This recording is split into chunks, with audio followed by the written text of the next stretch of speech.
बुऱ्हाणपूरच्या असेरगडावर सध्या खोदकाम सुरू आहे। बरं, हे खोदकाम काही पुरातत्व विभागाकडून सुरू नाहीये, तर असेरगडाच्या आजूबाजूच्या गावातली माणसं गडावर खोदकाम करतात। गडावर चांदीची नाणी मिळत असल्याची अफवा पसरल्यानं हा सगळा उपद्व्याप सुरू झालाय। नेमका काय प्रकार बघून घेऊया रिपोर्टमध्ये।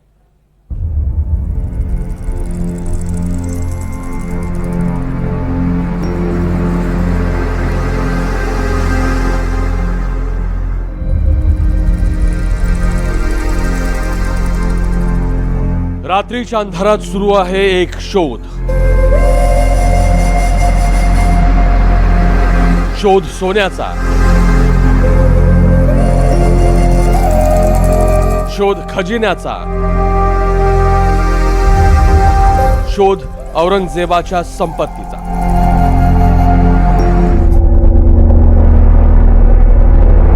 मंडळी, हा आहे मध्य प्रदेशातल्या बुऱ्हाणपूर जवळचा असीरगड। इथं जो बघेल तो जमीन खणतोय आणि त्याचं कारण आहे छावा। छावा सिनेमात बुऱ्हाणपूर हे औरंगजेबचं आवडतं शहर असल्याचा उल्लेख करण्यात आलाय आणि म्हणूनच मुघलांनी या शहराजवळच्या किल्ल्यावरती खजिना लपवल्याचा दावा करण्यात आला।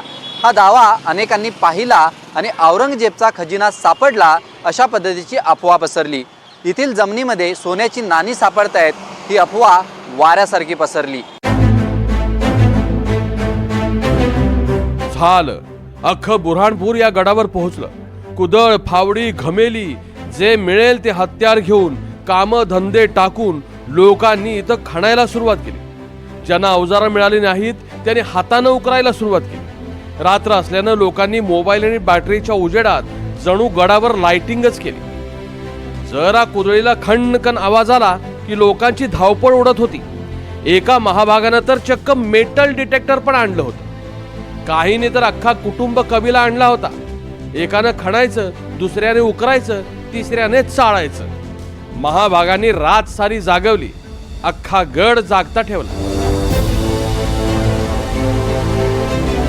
बिल्कुल, वहाँ बिल्कुल सही बात है। सिक्के निकल रहे हैं। अच्छा। रात में भी बहुत भीड़ लग रही है और लोग बहुत दूसरे गांव के भी लोग आ रहे हैं वहाँ सिक्के निकालने। तो अभी तक यहाँ पे गांव में किसी के पास में बहुत लोगों को मिले सिक्के मिलने की बात बिल्कुल सही है। बिल्कुल सही बात है। अच्छा, मतलब सिक्के हैं अभी लोगों के? बिल्कुल है सिक्के। तो इसमें शासन प्रशासन वगैरह को पता नहीं? वो तो उनकी लापरवाही चल रही है इसमें बहुत। अच्छा, हाँ, आपने यहाँ क्या पे ऊपर से उनको भी दबाव आ रहा है किसी का। हाँ हाँ, किसी के फोन आ रहे हैं जो वो उठा नहीं रहे इस बात को।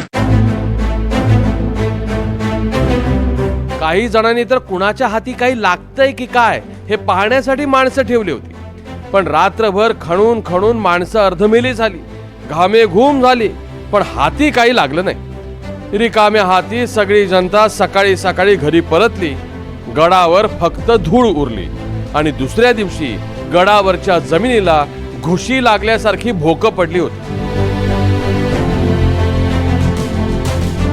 इसमें सच्चाई ये है कि हम ये नहीं कह सकते कि सोने के सिक्के नहीं प्राप्त हो रहे हैं, क्योंकि बुरहानपुर प्राचीन शहर है, असरगढ़ किला भी प्राचीन शहर है और हमारे यहाँ बुरहानपुर में सोने के सिक्के ढालने की और सिक्के बनाने की टकसाल थी। तो मैं ये कहूँगा कि ये बात सत्य है और बुरहानपुर में कहीं न कहीं ये पैसे मिलते रहते हैं, सोने के सिक्के भी मिलते हैं और चांदी के मुगलकालीन पैसे भी मिलते हैं। तो मैं ये कहूँगा कि निश्चित रूप से असरगढ़ के पास या असरगढ़ की जगह वहाँ कहीं न कहीं ये मिलना निश्चित रूप से सही है। बुऱ्हाणपूर हे दख्खनचं प्रवेशद्वार होतं, त्यामुळे बुऱ्हाणपूरमध्ये मुघलांची छावणी होती। मुघल सैनिक लढाईनंतर या ठिकाणी जमत असत आणि लुटून आणलेला खजिना इथेच ठेवत असत। पूर्वीही काही जणांना इथं सोन्याची नाणी सापडल्याची चर्चा आहे, पण छावा चित्रपट प्रदर्शित झाल्यानंतर ही अफवा पुन्हा एकदा उडाली। कुछ लोगों का मूवमेंट जो आप बता रहे हैं उसको वेरीफाई करते हैं। अभी तक कोई ऐसी बहुत गंभीर तरह की कोई सूचना प्राप्त नहीं, किंतु आपकी सूचना को वेरीफाई करेंगे और अगर कोई ऐसा मूवमेंट होगा तो उसको प्रतिबंधित भी करेंगे और उनसे पूछताछ करेंगे किस संबंध में, और जो भी वैधानिक कार्य होगा वो वैधानिक कार्य करेंगे। समर्थांनी मूर्खांची बरीच लक्षणं लिहून ठेवली आहेत, पण अशा बातम्या बघितल्या की अजून बरीच लक्षणं लिहायची बाकी आहेत हे लक्षात येतं। फिल्म पाहून खजिना शोधायला गेलेल्या प्रत्येकाचा थिएटरात खेटरानं जाहीर सत्कार करायला हवा। Bureau report, NDTV Marathi.